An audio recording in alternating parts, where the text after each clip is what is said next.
Hello, ladies and gentlemen. Welcome back to another episode here on European Confessions. The following story that you're going to be listening to, it was sent to me by one of our dear sister. The translation of that message reads like this. Hello, Brother Nashi. How are you? Can you please post my own story as hidden identity? My name is Rotendo, not a real name. I am a 32-year-old woman who is living here in Harare. It was in the year 2021. That was when I experienced something that is still haunting me to this very day. It was the most terrifying, inexplainable event that happened in my life. Even right now, whenever I think about it, I am even scared to tell anyone, because I am scared that people will think that what I saw was just a hallucination, or maybe I am someone who was just losing her mind, and I have been carrying, this is like a curse, a heavy burden that I don't know how to lift it from my own heart. It was in July 2021. I was nine months pregnant, eagerly awaiting the birth of my first child. My pregnancy had been smooth, and I was filled with hope and excitement. When the time came, I was admitted at a hospital. Please do not mention the name of that hospital, ready to bring my baby into the world. But what happened there? Brother Nashi, indeed, strange things, they do happen in this world. What I saw, like when you have a spiritual encounter, it will change the way that you look at life, because from that day, I do not look at life like the way that I used to look at life before that. It changed everything. The night before I went into labor, I had a disturbing dream. And my pastor, he had once spoken about this, because we used to go to this other South African church when we were still in South Africa. So whilst we were at church, my pastor then prophesied, and he told me that I was supposed to return back to my country. This was really painful, but later on he said that the reason as to why he had given me that prophecy, it was because if I was going to give birth in his country, he had seen that it was either I was going to lose my own child or I was going to remain behind. He said that I can see that two of you cannot survive, either the mother to the mortuary or the child to the mortuary. My child, return back to your country. You're going to be safe. You're going to have a safe delivery there, but fast and pray. So at that time, like the way that I used to eat, because he had told me that at least since you are pregnant, you can fast maybe from early morning until somewhere around 11 a.m. Then you will be fine. And as for your husband, I want your husband to be on a fasting period. If he is able to be on a day and night fasting period, let him do so, because what you are carrying in your womb, it is very important, more than important than food.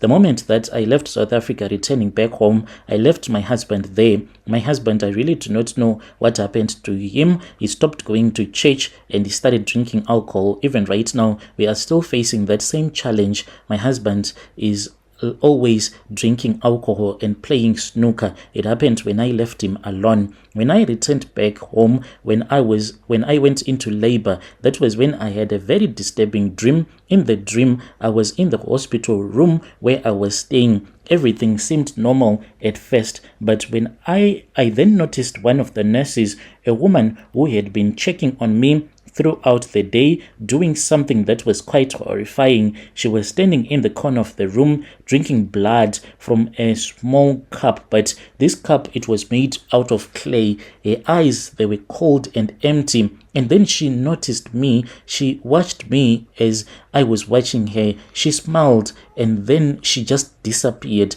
The moment that she disappeared, that was the moment that I woke up. My heart was beating really fast. I tried to shake off the dream, convincing myself that it was just maybe my anxiety or those vivid dreams that you have when you are pregnant. The next day, as I was in labor, that same nurse, Brother Nashi, whom I had seen in my dreams, that same nurse, I was told that she was going to be working double shift, and she had been assigned to me. My heart sank when I heard that she was going to be on a double shift. When I saw her face, it was the same woman. She was always rude. I tried to push the memory of the dream out of my mind, but it was very impossible. every time that she would come close to me to touch me, I felt like this woman, she had some demons that were possessing her. I felt this fear, the fear that I was feeling, it was just too much. During the labor, something happened. As the contractions grew more intense, I lost consciousness for a few minutes. In that brief moment, that was when I saw that I was caught up in a vision. I had another vision. I saw the nurse again, only this time she was not in the room, but in a dark place, a very cold place, and she was busy chanting in Shona, my own name. In her hand, I saw that she was holding this other big clay dish. The dish was made out of clay, and she kept on chanting my name, and she was doing the same thing that she had been doing in my dream. Only this time, this clay dish, it did not have blood when she started chanting, but later on I saw that there was a drop of blood. Then the bowl was filled with blood. I could feel that there was something that was happening to me. When I woke up, Brother Nashi, that was when I saw this same nurse. She was standing right next to me. Instead of here unusual comforting words, she whispered something in my ear that made my blood to run cold. She said, "You saw me, didn't you? You saw me. Were you praying?" And she just left. When she left at that time, I felt that I needed to push. I started crying. I was too weak at that time. I wanted to scream. Brother Nanshi, when I gave birth at that hospital, no nurse ever came to assist me. I was assisted by another woman who had her own baby, who almost was about to come out. She saw that I was too weak. She came close to the bed where I was sleeping on, and she said, "Push, you need to push. If you do not push, you are not going to make it." So she was the one who told me to push. There was no one else who was assisting me. I pushed, Brother Nashi. Then my child fell onto the bed. Only after my child had fell onto the bed, and that was when another nurse came. This nurse who came, she was as angry as that other nurse that I had seen in the vision. Until I left the hospital, I never saw the nurse again. Maybe she was just avoiding me. But what scared me the most is that the way that she came and leaned over and she said, "You saw me, didn't you? You saw me. You were praying." It was as if me praying, it was like a sin, a huge sin that I had committed. And after I had given birth, I then prayed and I remembered what that pastor had told me, the prophecy that he had given me, that I was supposed to return back home. Otherwise, I was not going to make it, or my baby was not going to make it. After I had given birth, I then named my child Blessing.